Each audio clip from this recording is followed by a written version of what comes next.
go. So you can see, hey, Maverick, good. The minute I say let's go, he's just gone like a missile. And he's just one of those guys. He's super, super drivey, super antsy, and just really independent. And it's kind of an unusual combination to have a dog that's at the far end of the spectrum with all of those things. So, you know, most dogs, once you implement the structure and the accountability and all the stuff, and you teach them about pressure on, pressure off, like you become a lot more relevant in their eyes, and they really stick to you.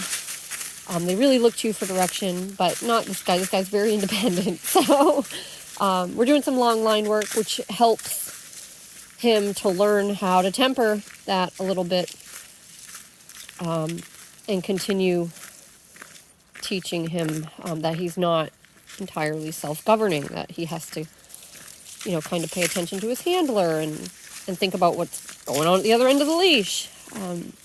So we chip away at that. Maverick, come. Good. No. Sit. Good. And so it didn't really look like it, but that was a pretty meaningful correction right there for Maverick. So he's an expert at this stuff, so I don't cut him a lot of slack. If I call him, I expect him to come all the way to me and sit down or lay down, and hang out with me until I let him go. Let's go. Good. Maverick, wait. So if I say his name or his name plus wait, I will usually tap the e-collar at something moderately motivational, something I know he's going to notice and care about somewhat. And that just teaches him to kind of hold up. But lots of recalls as he gets close to the end of this line.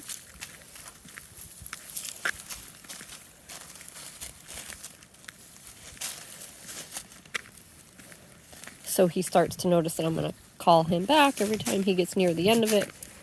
And we're going to practice shutting off arousal. So as he sees things that he's interested in, he wants to investigate.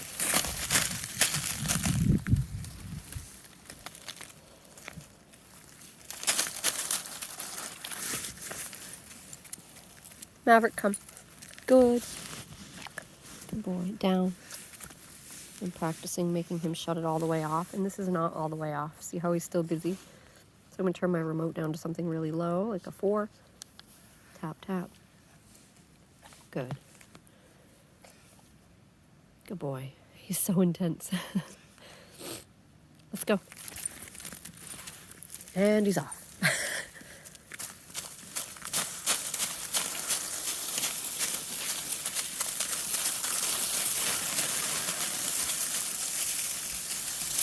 Let's go. Good. That was a very low tap when I said let's go. I switched directions. So just throwing in stuff to keep him engaged and keep him on his toes and keep him paying attention. So you can see how quickly he just goes right to the environment. And he listens well. So like that's not a problem. I guess what I'm trying to say is we want him to flex that muscle of keeping his handler in mind and keeping his arousal down and being able to shut it off. And just keep building on that. Maverick, come. Good. Sit. Good boy. Just hang on to him for a minute. You see him looking around everywhere. He's like, is there anything here interesting going on? Down.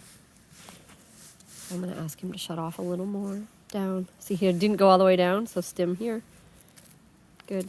I'm going to turn it up a couple points because he's blowing that off. That was a 3. I'm on a 6 now.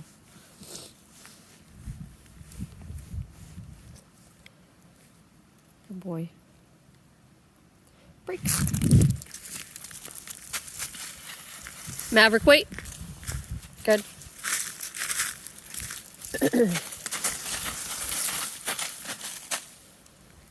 Let's go. So I say let's go and change direction quite a bit.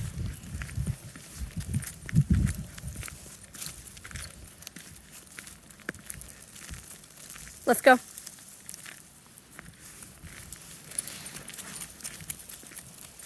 He'll go back and forth all day.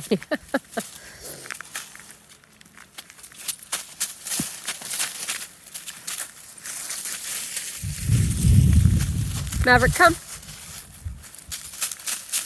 Stim there because he's heading the wrong direction. Come. I'd like him to be a little closer. Good. Sit. Look at the tail. And the ears. And the closed mouth. So high alert all the time.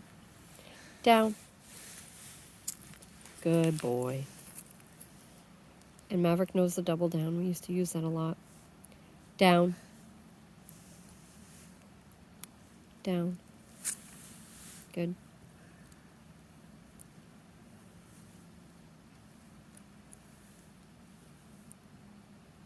Let's go. So that was a much calmer coming out of command. So I like that. Good stick. And those are the things we start looking at, you know. You'll see more and more of that as we practice this stuff. Let's go. Come on.